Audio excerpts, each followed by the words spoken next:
All right, welcome in another edition of the Ryan and Goodman podcast. I'm Jeff Goodman. He's Bob Ryan, and the NBA season is back, Bob. It's back. How about that? After a quick I'm glad. Obviously, I'm glad, but it's a momentous, not even 24 hours, Jeff. It's a momentous 20 hours or 21 right now, right? Roughly 4 o'clock yesterday, we got when the game was supposed to start. I'm sitting there waiting. I was going to watch that game because I suddenly gotten invested in Denver and Utah. You know, that's series. You know, or otherwise known as the shootout at OK Corral between Murray, right? And you know, so then I saw it all unfold. And whoa, where are the Bucks? Whoa, they never came out. And said, oh, this will be good. And we all know what happened. So we've all been there. And then here's the other thing I was going to say. When I found out that the Bucks, were doing this, and of course they're in Wisconsin, and that makes perfect sense. I'm saying, come on, Brewers, you do it too, and they did. They did. The WNBA followed suit, and all of this was kind of sparked by the shooting of Jacob Blake in Kenosha, Wisconsin, in the back by a police officer, shot 7 times. Now they're telling us there was allegedly a knife. Yeah. But that's going to change the narrative for people who want the narrative changed. Exactly. It's not going to change the narrative for people who, think there's. For you and I.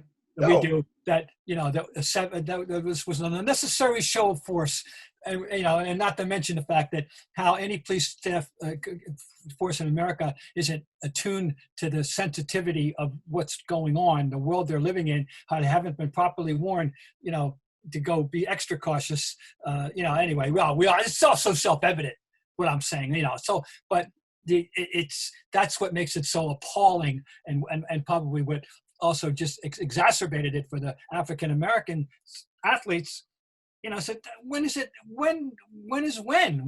stop? When do people get the message? When do we get the right people to handle their job, etc.? And that's what they're all saying. It's part of what the whole dialogue is, of course. Listen, I think to me, the most impactful statement, the most impactful anything I've seen in the last 48 hours was Doc Rivers. Doc's become a national. Suddenly, people who didn't know who Doc Rivers is, no surprise, didn't know what makes him one of. This is a guy, Jeff, that before Game 6 of the 1988 NBA Finals, with the Bucks up 3-2 on the Celtics, having just won Game 5 in Boston, and I went up to him, and you don't do this every day. And I said, I just want to tell you something. I said, if this series is over, and now tonight, if you guys win, I won't see you, till next year. I just want to thank you, congratulate you, and thank you, and I'll tell you something. You're the best guy. You're one of my favorite people I've ever met in this league. Never knowing that he was going to re-enter my life several years later, and we'd have a chance to actually have an adult friendship, Yep. I mean, I'm not neutral on this guy. This is a really good person who happens to be a damn good basketball coach in that order, and because one thing, his statement was beautiful, and he doesn't say it for people who don't know, and everybody fills in the blank. Oh, by the way, my dad was a 30-year policeman in Maywood, Illinois, and basically Chicago, and so he's appreciates. Bob, for those who haven't heard it, and you should, if you haven't heard it by now, you should Google it. It was you got to go. It's up there. It's so easy to get. Why do we keep loving this country if our country doesn't love us back? Yeah. And it was just, it was profound. It was impactful. It was from the heart. It was with emotion and fear and tears and everything. And you and I know Doc to know it was real. It was real. It's no act. Emotion. It's no act, of course, right. But yeah, that one has resonated. People are picking up on that one. Dominic Smith is another one, the Met, who was basically choked up. Yeah. And I didn't know his background, that he is established himself already as a young player in New York, as a not just a friendly presence, and the media loves him as a person, but active social person back at home in LA with the foundation at age 25. he's the classic give back who gets it. You know, I was educated to who he was, the way now a lot of people are getting educated as to who Doc is. Right. No, so I mean, it's been a crazy, like you said, 21 hours. We'll recap it quickly, but the Bucks don't come on the court. Orlando has no idea what's happening, and proceed. The Bucks, sit in the locker room for 3 hours. They want to enact change. Part of that is trying to get politicians on the phone at that point to help enact change with the shooting of Jacob Blake.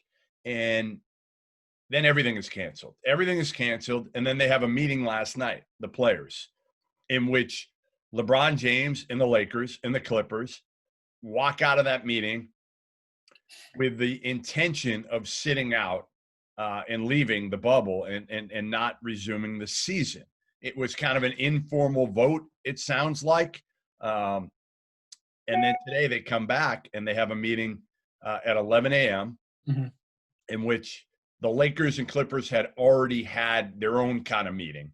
And they came in, and I'm told, according to sources, it was Chris Paul and Andre Iguodala who did all the talking, or almost all the talking. LeBron did not say one word, not a word, Bob.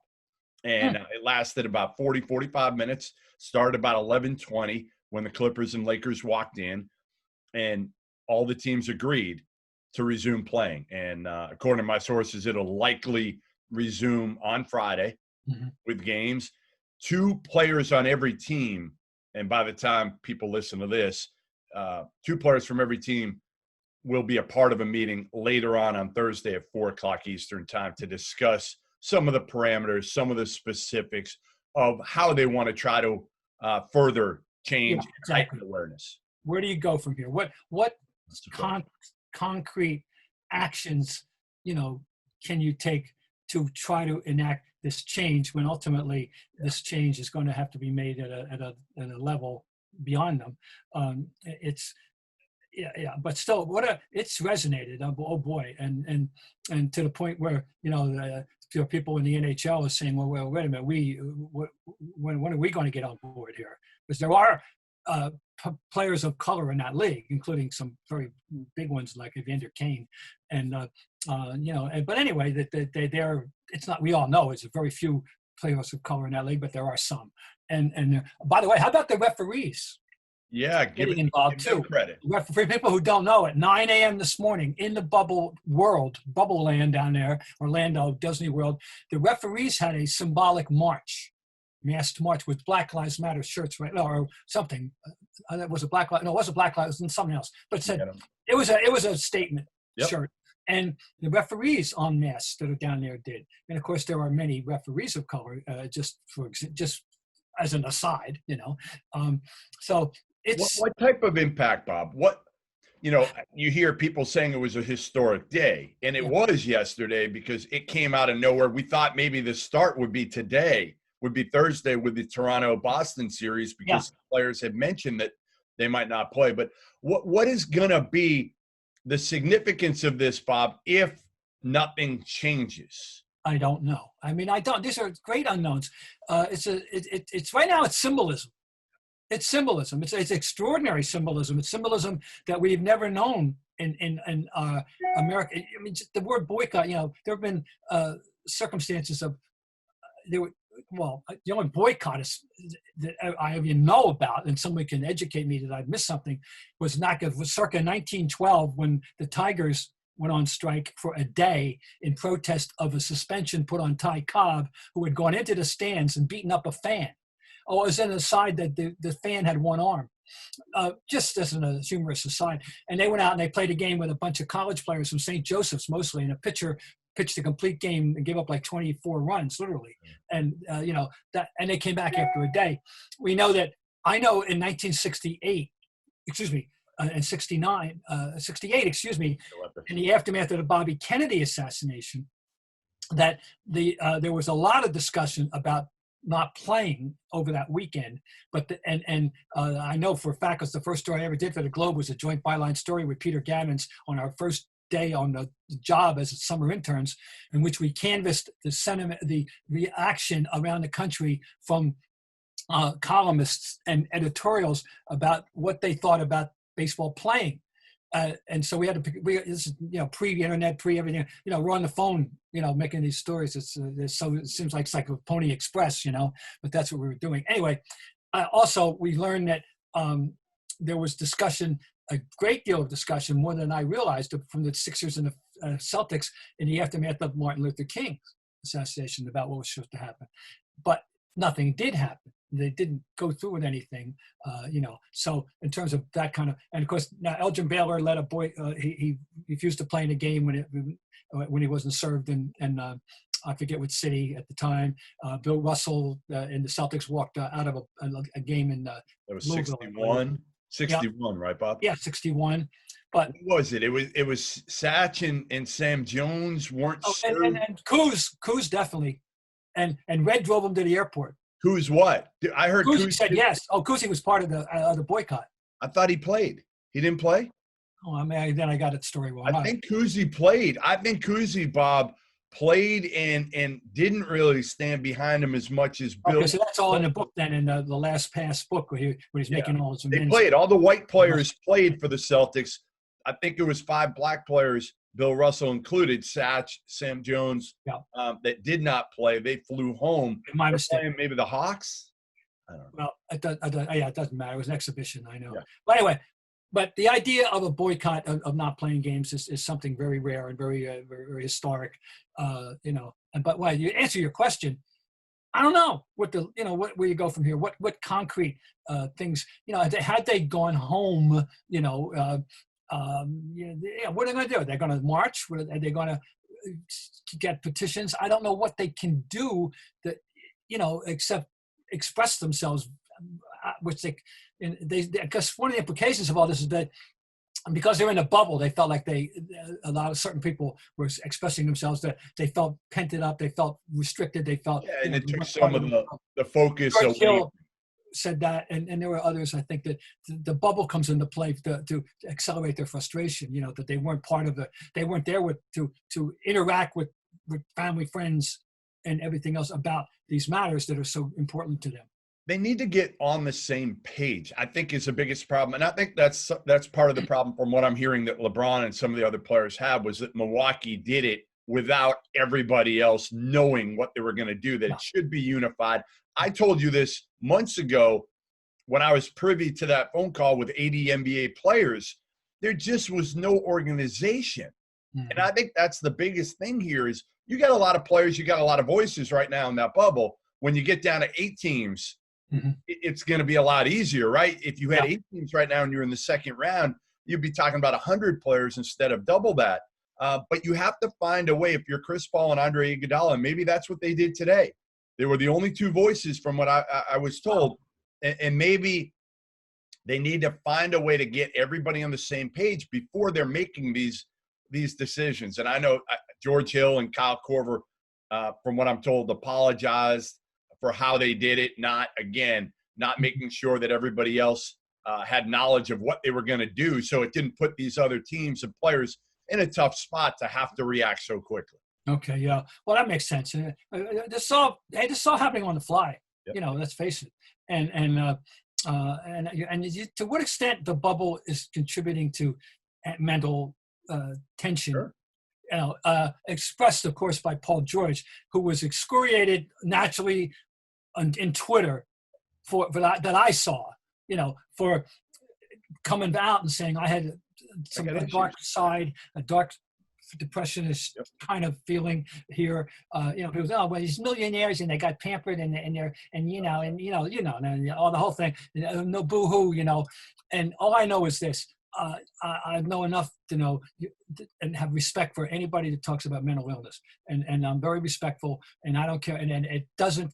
Your bankroll does not matter. Right. It does not matter. Your bankroll, your size of your wallet. If you're talking about mental health, and I'm taking him at his word. All right. I'm going to go face value that maybe it sounded like he was whining, crying about himself, but he came back with a great performance, did he not? Oh my God. Anyway, I respect it, and I can understand that you could, after a while, the walls maybe start closing in thing. They got in there July 7th. Yeah, and it's hard enough, Bob. Think about it. You're in the pandemic. You're with your family 24/7 for 4 months, and then all of a sudden you flip it and you don't see your family. And some people think, oh, it's got to be great. It's just all the players hanging out, playing video games, playing ping pong, golfing, being in the pool, whatever. Listen, I'm sure it gets old quick. A lot of these players obviously miss their families, are worried about their families from a COVID standpoint. And now you put in, I had a coach text me today, a college basketball coach who played in the NBA, who's got young kids, who's Black. And he said, I'm worried about my young kids, Black kids growing up in this society. I'm worried about them. I'm going to be worried about them every time they go down the street without me, because you just don't know. Again, these are the things the players have to worry about in the bubble, because they can't protect their families wherever they are now at home, with everything that's going on in the, rioting and the, everything that's happening right now in Kenosha, and who knows what's going to be next. I mean, unfortunately, we know there's going to be something else, Bob, and that's scary. Sure, because there's no evidence that the message has gotten across to the people that need it uniformly. I wouldn't have believed that something such as the Kenosha thing could have happened in the aftermath of everything that's been going on in the last 3 months, and wouldn't have believed it was you would possible. think police officers would be so aware and fearful in a way of what could happen to them if they make a mistake. Yeah, that you're going to shoot a guy 7 times. I get he might have had a knife in the car.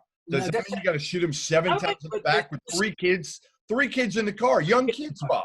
I know that knife factor, that'll be harped upon by, as we said, but no, that doesn't excuse what happened. No. So, all right, so now they're going to play again. They're going to play starting tomorrow, we assume, where we'll find out. We'll get an update on that. I'm happy about that. As I said, I just don't know what the, what the tangible ramification of this, other than, do we need more light shed on the topic? Apparently we can't have enough in some areas, right? Apparently we can't have enough. When you need to hear people, white people need to hear a completely responsible person such as Doc Rivers say, what white parent has to give the talk? That's right. They're going to be excerpts from that little dissertation of his that are going to be cut and saved. That's the line right there. What white parent has to give the talk? And now 6 months or a year ago, we wouldn't have known what talk.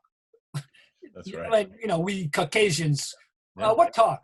Oh, it's just like when you saw when we saw the movie, last year's movie, the Oscar winner, the Green Book.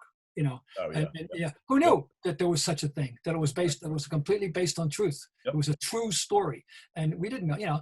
The world, we're completely living, parallel lives, in that sense. Yeah. Well, it'll be interesting to see if owners become more vocal now. Oh yeah. Adam Silver hasn't been all that vocal in the bubble, and will now he be a little bit more involved outwardly than he has been? Obviously, he's been terrific in getting the bubble off the ground and doing it in a way that is safe.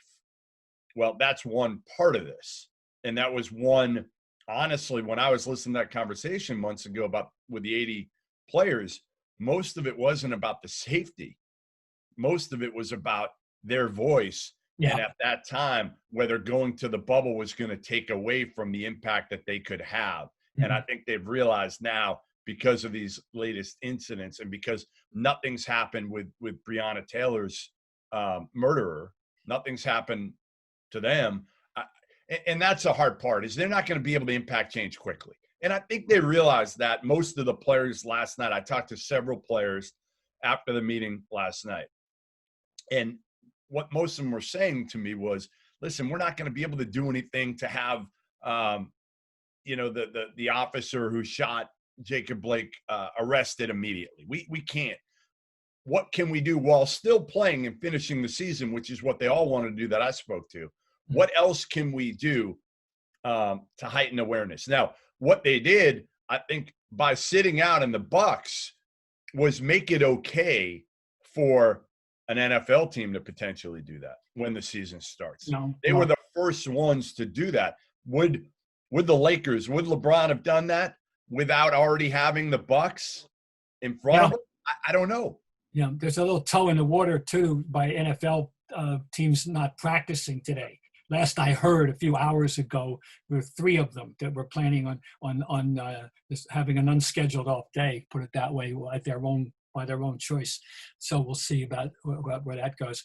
By the way, did you see that in Cleveland, the 3 major teams have joined up with an alliance to take some steps to further the cause, to further their social justice activity. You know one guy pretty well. I know one guy pretty well from covering him here in Boston. That it's about as elite of a human being as there is, which is Terry Francona. Terry's battling his own great, I hope not grave physical circumstance, but it's serious physical circumstance of gastrointestinal issues, and he's been on the shelf. But it was no surprise that he and Doc hit it off here in Boston. By the way, That's the right. way they They're did. very similar. It was really, truly, completely predictable that those. I mean, aren't they 2 of the best of all the coaches you've ever covered? Are they like 1A and 1B? Are they like, who's your favorite you've ever covered? In baseball, my sentimental favorite was Joe Morgan. With the Red Sox, Tollway Joe, Walpole Joe, folksy, and one of ours, born and bred in Norwood, Walpole, Mass, Boston College, hockey, baseball. A Bostonian who happened to wind up managing the Red Sox. But Doc, but Terry Francona after that was not, there's nobody even in the discussion, other than that for me. You don't have Belichick at 1A to deal with? We never had any issue, personal, direct personal. In fact, the few chats we had were very amiable. Had one nice evening, at a function with him. Actually, that's a story for another day. We'll tell it someday. The football season, we can tell it. But no kidding. No, I have no personal animosity toward him or will toward him at all. No. No. But Francona, it was great from the start. He was absolutely great and for us. And what do you think? I don't mean to cut you off, but what do you think? You see Bill Russell now being vocal on Twitter, right? Very vocal. I know. Is it? Like, what do you think when you see that? And obviously I don't even know how old Bill is right now, but he's not 86. Great. 86? Yeah. 86. I mean, still with it. My favorite Bill Russell story, obviously I never covered him. I'm with Kevin Durant at a Final Four at a hotel. At some point, we're at a hotel at the Final Four. We were sitting down for an interview. He was getting an award or something. And we walked, after finishing the interview, we walked towards the elevator through a hallway or something. And Bill Russell and Kevin Durant passed each other. And I looked at him and I said, no, I'm not letting this happen. So I grabbed Bill, I grabbed Kevin, and I basically introduced them to each other, saying, Bill, you're going to want to know who this guy is. Played 1 year at Texas. He's going to be that good. And for Kevin, he was quiet at the time. He wouldn't have done that with Bill Russell. So that was honestly, I haven't had many Bill Russell moments. But again, you just hear about and you see him today and how vocal he is. Imagine what he would be like if he were in that room for these meetings. Oh yeah, no. He was there. He was in Selma. He was there. He was. I'm sure. I don't know if he was at the I Have a Dream speech or not, but he was everywhere. He along with Jim Brown and others. He was in the forefront of the civil rights heyday in the 60s. He was right there. He tweeted and he took note of Kenny Smith's exit. In his sure tweet, did. Praised them, which I missed when my daughter. It was amazing. What was amazing, Bob, was you watched Kenny Smith's exit, and it was powerful without any words. And then I don't know if you listened to Chris Webber. I did. Chris Webber was incredibly powerful with a ton of words. And you just realize when you listen to them both the wide range of being able to impact Mm-hmm. in different ways. Yeah, Chris Webber's never been one of my favorites, but I must say he was eloquent today. Terrific. Yeah, he was terrific. Well, I know he's intelligent. I just figure he's always been, to me, trying to figure out who he is, kind of thing, you know. Well, he's not a great game analyst either. He's just okay. But anyway, he rose to the occasion. It was phenomenal. It was absolutely phenomenal. And it's just so hard because, Bob, you and I know where you stand on all this, where we stand, right. and you tweet things, and man, the brushback, the blowback I get is incredible from these people that can't understand, as white males, like, how can you not put yourself in their shoes of whether it's a black athlete, male, female, just a human being that has to deal with things that we can't relate to. How can't you want there to be equality and everybody treated the same on this earth? They're in denial, I guess. They just, there's some reason. And, I just know, I'm trying to trace my own evolution, as I said, going back to learning, like, for example, Arthur Ashe, who I didn't know. I met him once. He did a Sports Reporters with us once in 1991. That's when I met him, and I didn't. But when he famously said that after he had contracted the HIV virus, which of course in his case was the ultimate horrible tragedy, he got it in a blood transfusion, tainted blood transfusion, which causes death. But that between the two, being black was worse than having the HIV. And when I first heard that, that was my canary in the mine shaft moment on this regard. Seriously, I never would have equated it like, I mean, because I've had lots of experience. Like, I've been working at that point for with professional athletes for 23 years, covering basketball, the NBA, football, basketball, and interacting, having lots of relationships with African American players and coaches and such, and still to hear somebody articulate, and I kind of took for granted their world was good. These were successsucul people. It's good for us. Yeah. Well, and I'm saying, but not being blindly oblivious to what we are now learning is, what being black means in America. And when I heard Arthur Ashe say that, boy, did that resonate with me. That was my come to Jesus moment in this whole regard for me. Almost 20 years ago was oh my God, I just what is he saying? And well, now we are. If you don't know now, if you're a halfway intelligent, halfway decent Caucasian, and you don't get it now, you're never going to get it. That's never going to get the problem. That's the problem right now. Is you've got, and I don't know what the percentage is, but you've got people like you and I who are plotting the actions of these players and what they've done, and then you've got the other side that just. They're hammering them for it. I'm never going to watch the NBA again. I don't care. These players, they make all this money. And all the money thing.